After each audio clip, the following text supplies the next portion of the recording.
Howdy, we're back. I'm Jada, you already knew that, and this is my comparative social media audit of Burton snowboards and Nitro snowboards across Instagram and TikTok.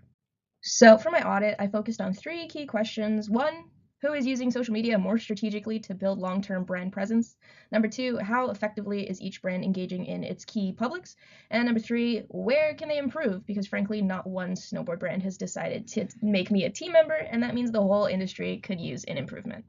So to answer my research questions, I conducted a structured 7-day content audit using my big, gnarly custom Excel tracker. And rather than focusing on broad tone analysis, I tracked strategic variables that influence performance. So things like the post type, the purpose, the theme, intended outcome, engagement metrics, and the brand response behavior. I then categorized each post into one of two strategic models, so whether it was an authority building content or if it was activation driven content. And this categorization allowed for structured comparison rather than just subjective interpretation. It also aligns with the 2024 content strategy research from Hootsuite, which suggests that audience alignment and post intent are stronger predictors of engagement rather than raw posting frequency. So to dive right into the analysis of Burton's Instagram, across the week, their strategy was primarily authority driven. So their primary purpose was event promotion, feature film awareness, legacy content, as well as product awareness for their step-on systems. And their primary audiences were park riders and freestyle fans, powder-focused riders, Burton loyal consumers, as well as athlete features were featured frequently and central to the performance of their Instagram.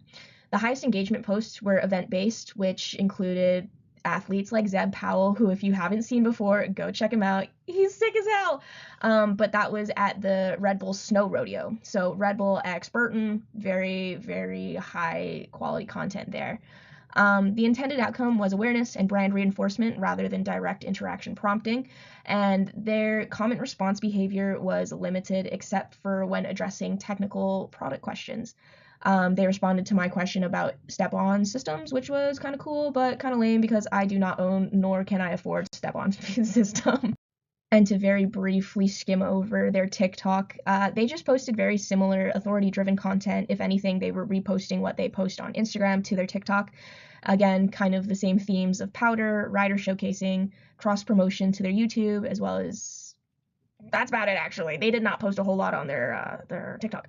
But their engagement was significantly lower than their Instagram. The intended outcome remained awareness-based rather than interactive, and their trend participation and native platform features were underutilized. So all of this suggests that Burton maintains their brand consistency, which is great, but it results in the sacrifice of platform-specific optimization for TikTok. So to talk about the other brand, Nitro, their Instagram strategy sharply contrasted Burton's. Their primary purpose included more of a tag-based interaction posts, audience insight prompts, rider hype clips, as well as they focused heavily on user-generated content and kind of being more inclusive towards the community rather than Burton. Their target audience was primarily park riders and freestyle riders, just like Burton, but they also targeted more seasonal riders and community-oriented participants, which was interesting to see. Nitro generated the highest comment volume through simple tag prompts like tag your favorite snowboarder or tag your favorite snowboarding shop, and both of those posts gained over 400 comments each. And this demonstrates their activation efficiency.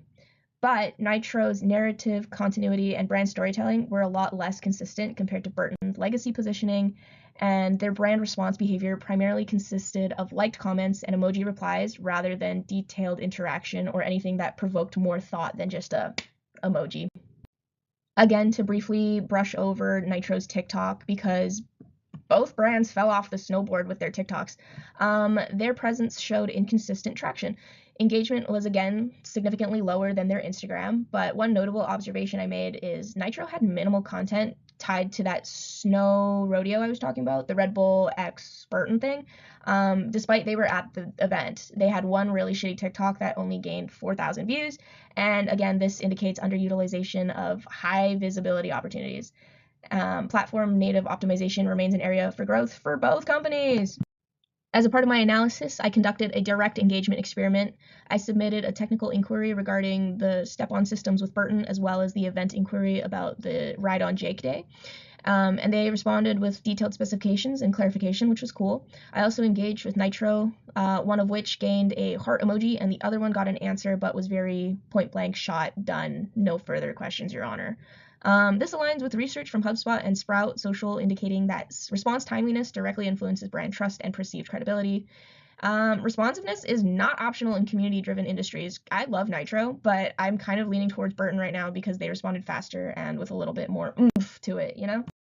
All in all, across the 7-day period, Burton's highest engagement occurred during event-driven athlete content, whereas Nitro's highest engagement occurred during tag-based activation posts. Burton's comment responses were limited but substantive when provided, and Nitro's responses were frequent but very lightweight and kind of boring. Athlete feature frequency was significantly higher in Burton's strategy, whereas Nitro's interaction prompt frequency was higher, as well as their user-generated content was a lot higher than Burton's. And this reflects two different engagement philosophies. In those strategies, Burton prioritizes long-term brand authority through athlete features, legacy storytelling, and event positioning. Nitro prioritizes immediate engagement activation through comment prompting and community participation. Both approaches generate measurable engagement, but through fundamentally different strategic models. For my recommended improvements for Burton, I suggest that they increase their proactive comment dialogue to foster more community in their social medias, as well as to expand their TikTok native content strategy instead of just reposting what they've already posted on Instagram. And for Nitro, I suggest that they develop stronger narrative continuity across posts, as well as improve their response depth going beyond just emoji level interaction, because it's kind of lame. And for both, I just highly recommend that they implement structured user-generated content campaigns, as well as standardizing their cross-platform optimization. So, like actually using TikTok as it's supposed to. All in all, legacy builds authority, interaction builds community, conversation builds loyalty, and social media performance is not just about volume, it is about strategic alignment between purpose, audience, and outcome.